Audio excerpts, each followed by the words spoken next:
Ghost of Yotei is a game which I have very mixed views on. Some things in the game I feel like are really, really good, and some things are really, really bad. So I'm kind of just going to go over, say my thoughts about this game. And so if you haven't bought the game, you can listen to what I think.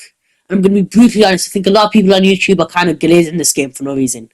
So you can see how the game really is if you haven't bought it. And if you have bought the game and are playing it, then you can listen to this video and see if you agree with my points, and if you don't agree with my points, and then say in the comments what you think about this game. So I want to start off with the positives, and I want to start with the best thing that they did about this game, which I think was so good, and it made this game twice as good as it is. So in Ghost of Tsushima, we had stances. So we had the 4 stances or whatever, and obviously they changed the moveset of the katana, but it's still somewhat similar to each other.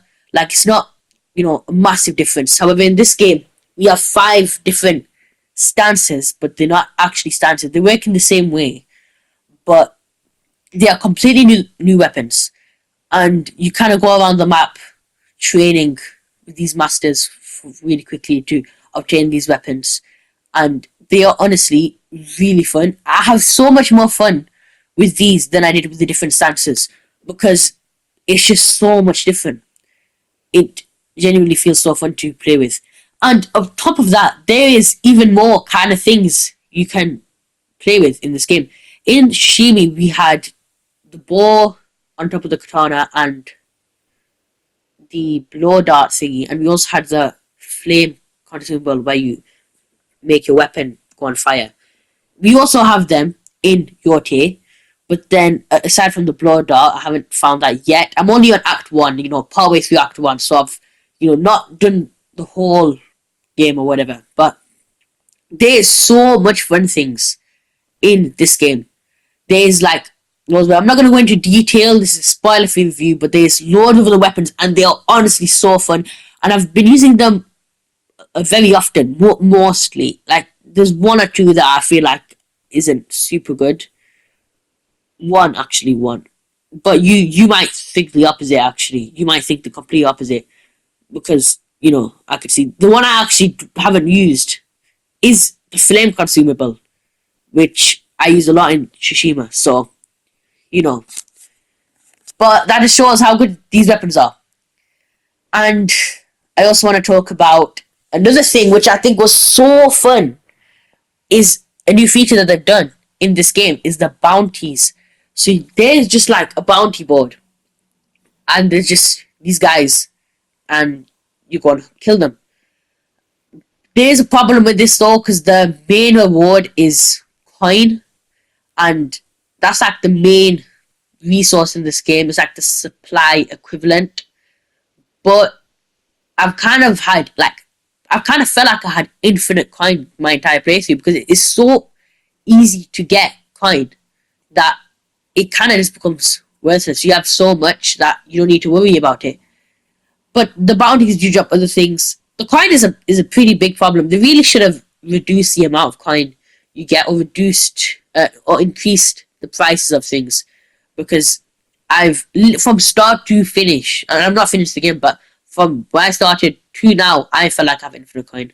But there is other rewards you get from the bounties. There's some cool masks, and I think, yeah, there is in armor, which again is actually the same as the Samagami armor from Ghost of Tsushima. It's the Iki Island you get it from. It's really good, and you could get that really early into the game.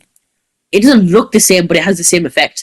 And I don't know why they kind of giving you these OP things at the start of the game, because I know then they're not going to top that. They're not going to have anything more overpowered than the Sarigami armor. And there's another armor set which is super overpowered, which you get at the start of the game, which, some people might look at it as a positive. Then they can kind of get used to it throughout the entire game. They're not, switching. But I think it is nice to switch armors, but there's kind of no point when I have an armor set, which I have obtained within the first 3 hours, which is completely better than any other armor that I'm going to get throughout the entire game. But of course, there's definitely some progression. There's a skills tree, which honestly I feel like they should have added more points. because I am in like partway through Act One and I've done the vast majority of it already. So then we should have added more in the skills tree, but it's very good. And the weapons which you can get throughout Act One and Act Two, which I think is really good, and the weapons are really good. Best part of the game. And I think another thing, the second most thing which I think was really good, is that the enemies in the area and the villains of this game. In Ghost of Tsushima, we had different areas, we had different enemies, but they kind of felt quite similar throughout the game. Like, there's very distinct areas in this game. There's very distinct enemies that come with these areas. They behave differently. They look a lot different from each other. And it kind of just makes the game feel more fresh and not repetitive. And Ghost of Tsushima is probably one of the best games I've ever played, but it is undeniable that it is quite repetitive. You know, you are fighting kind of the same people over and over again throughout the entire game. And maybe, the biomes may look a bit different in some, especially in the third area in Ghost of Tsushima. But it can get repetitive.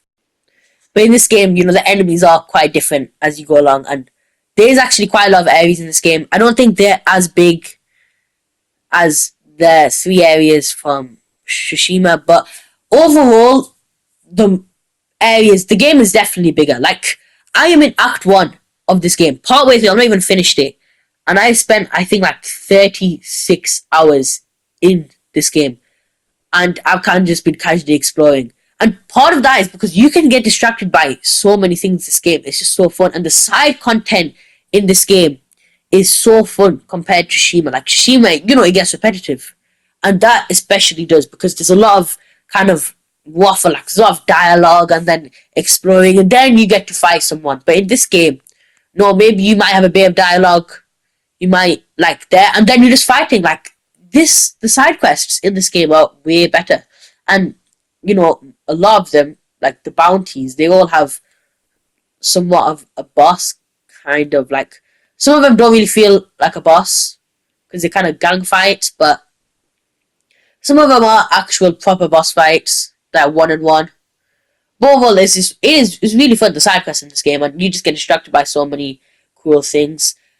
There's a disappointment with that, in terms of the Mongol camps. They haven't, the Saito camps, that's what they call in this game, and, for some reason, they don't track, like, nothing tracks in this game, which, I don't know, I feel like it's just fun looking at how many things you've done, especially in the Saito camps. I don't know why they decided to remove, like, how much of things you've done, but they have. It's not a big deal, but it was nice looking at and seeing how many camps you've done.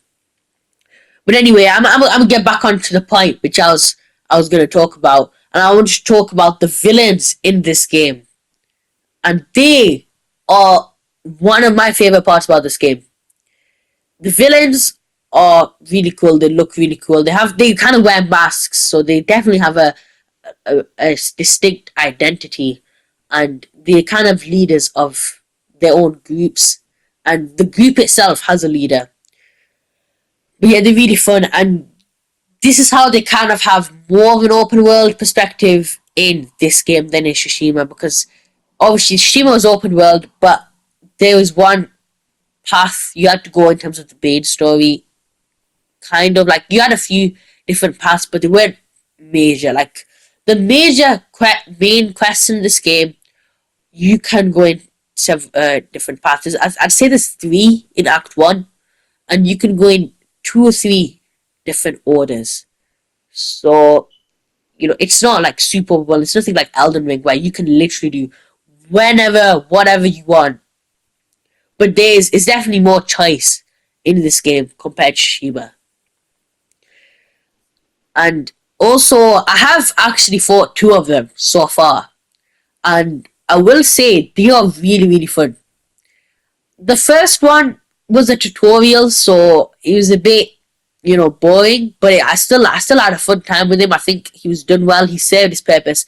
However, the one that was a tutorial you actually fight later in Act 1, honestly, that is one of the, like, best boss fights I have fought in Ghost of Tsushima and Ghost of Yotei. That is one of that's a boss fight I'm gonna remember for a while because that was really fun. That was honestly really fun. It was hard. It was challenging. There were two phases. Especially the second phase was quite challenging. The first phase was kind of easy, but that's just that's a warm up. That's a warm up, and it's so cool. Like so cool. Like that boss was on level with the greats of Ghost of Tsushima, like Lord Shimura, Quarton Khan, that type of stuff. Maybe a little bit worse, but it was still super good. And this is, the start of the game. In Ghost of Tsushima, I don't think there was only about 3 or 4 fights that I think, yeah, this was really, really good. The other boss fights were kind of just like random leaders, which were fun, but they weren't like super cool. But in this game, there's Yotei 6, they're the main guys. So that means if the trend goes along, there should be 5 or 6 really fun boss fights. So I'm excited for that, and I hope the game is consistent. It's a massive game. It's a massive game. I don't know if I've mentioned this point already, but I have like 36 hours in this game, and I'm power through Act One. In Ghost of Tsushima, I had like 58 hours, and I finished the entire game. So this game is going to be really big. The map you know, is a bit misleading at the start because you can't explore a lot of it. I'd say I don't know, 30-40% of the map is unexplorable. Maybe a bit less, but it's a massive amount of the map is completely unexplorable. And is, separated by mountains or whatever. But don't get me wrong, the game is massive. Anyway, I've kind of gone over a lot of the positives. I want to get into the things which are actually really disappointed me. The first thing is the skills tree.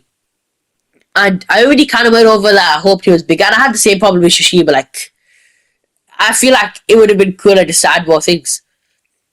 But I have a different problem. Skill points have been removed. I do not know why they would do this. Like, why they would do this. So, instead of skill points to upgrade your skills tree, you just find it's the same thing as like bamboo strikes, hot springs, fox dens, whatever. You just kind of find them throughout the map. And in the main Saito camps, you have a guarantee, like one of them will be there in the main Saito camps, like the big ones. But like, it was so much better just to do skill points because when you think about it, every individual battle won't have meaning, especially given that I feel like the coin in this game is not valuable at all. The resources in this game can be valuable when you first start off finding these resources, but it gets to a point where they pile up and you will very quickly have more resources than you will ever need, even in New Game Plus or whatever. But yeah, every individual battle may not be useful.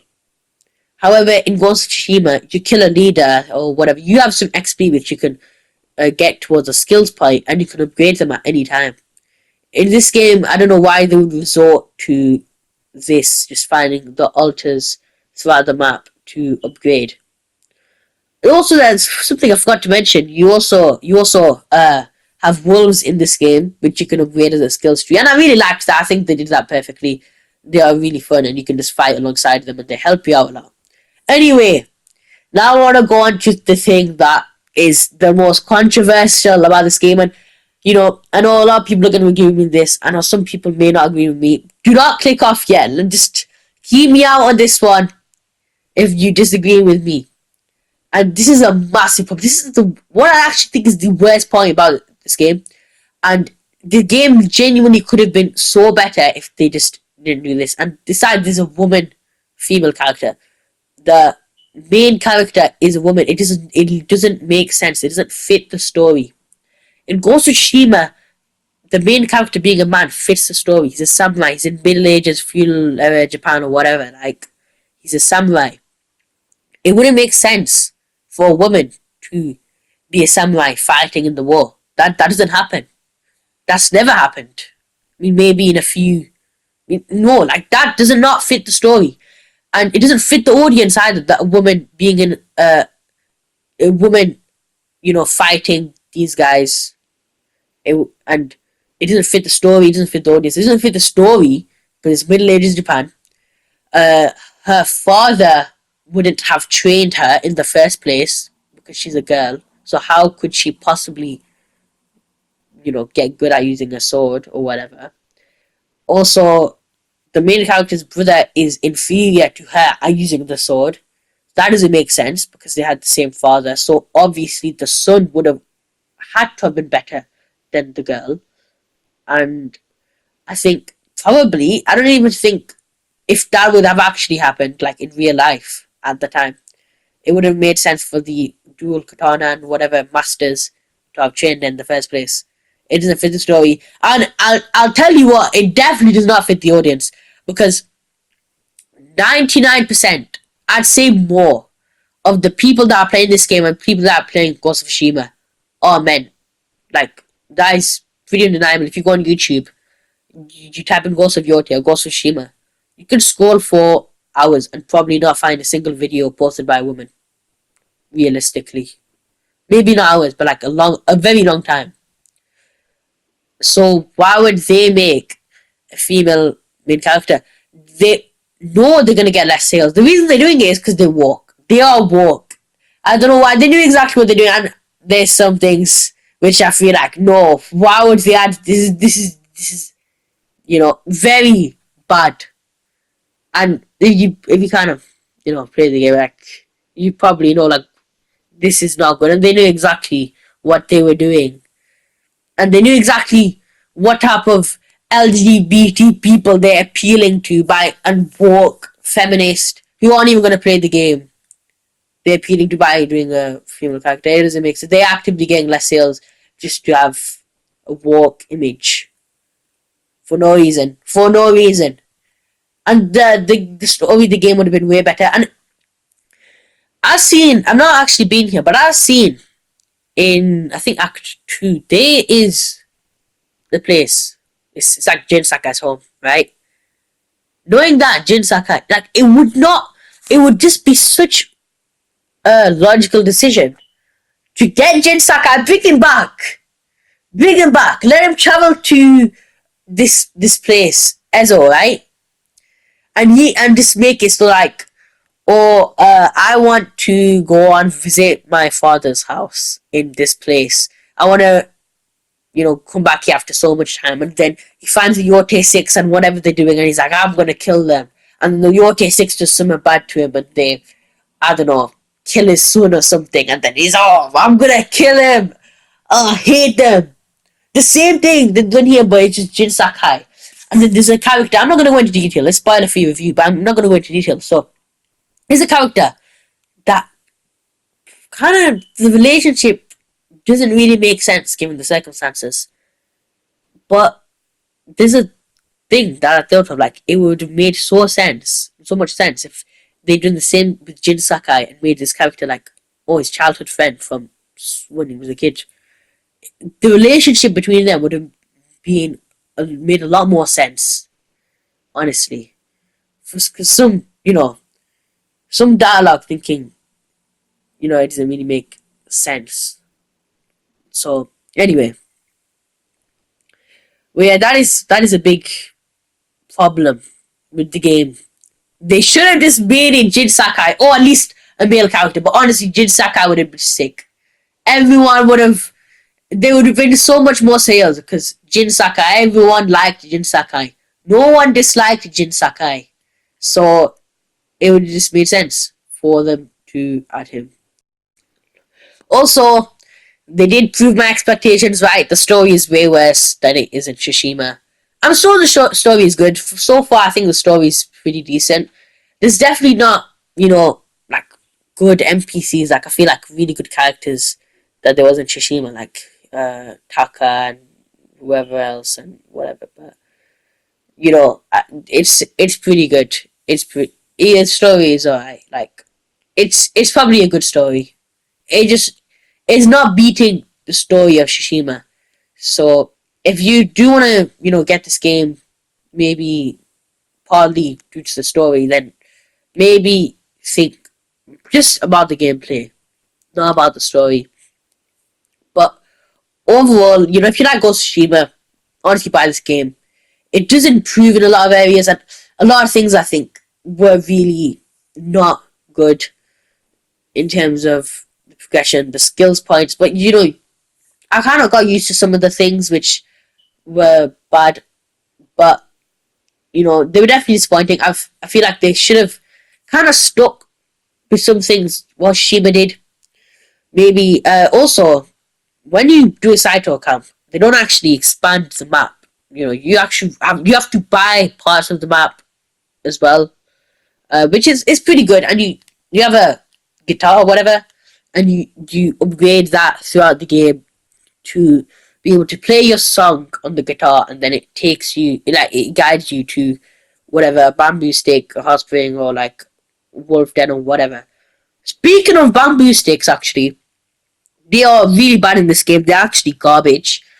Once you get to six spirit, which you're going to very early on in the game, they just stop having an effect. Like they do something. Like they do something called hardening your spirit, which when you're out of combat, it regenerates your spirit. But the thing is, it's completely useless because you can do that like any time by camping. So there's literally no point.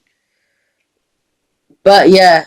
Anyway, overall, I think Ghost of Tsushima is better. Like with some things, but in terms of the gameplay, just generally like the combat specifically, I think Ghost of Yotei is better.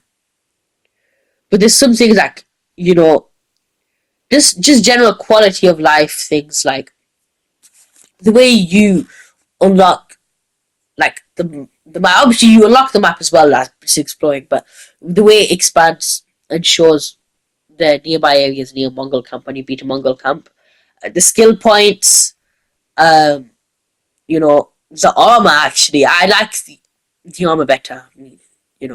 And the way it's progressed as well. You get the better armor later in the game.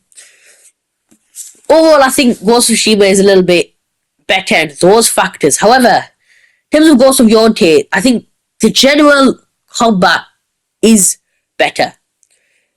It's over. Oh, there was something I forgot to mention as well. And honestly, this is really, really good. In terms of the difficulty, I actually don't like difficulty sliders. I think it's better if they just have one set difficulty. So I'm not thinking because when I was playing this game, I was thinking, oh yeah, thinking about the difficulty a lot. Should I change this? Should I change this setting and stuff? I changed it a lot. I kind of started off with hard mode.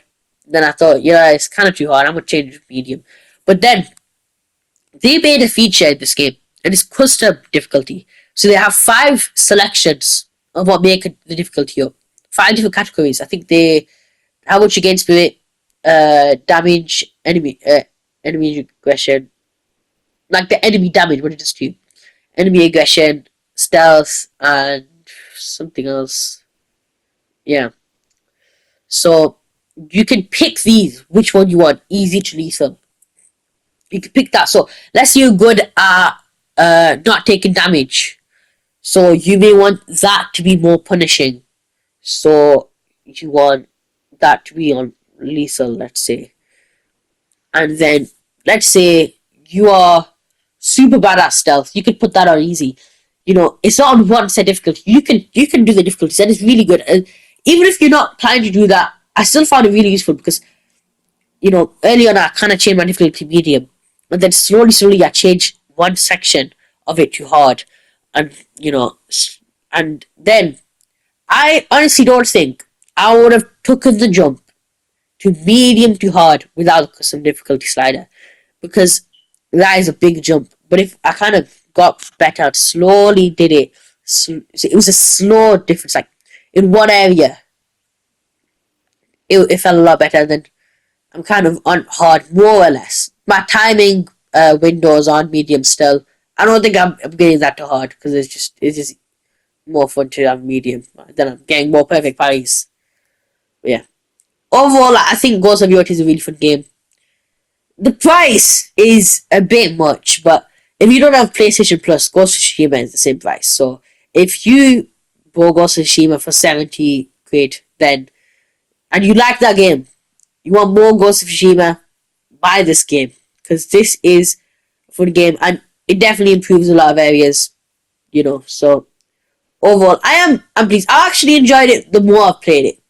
Because some things I've got used to and I kind of learned to accept that it's not going to be the exact same game in a lot of areas, but honestly, they've made some really big improvements to this game.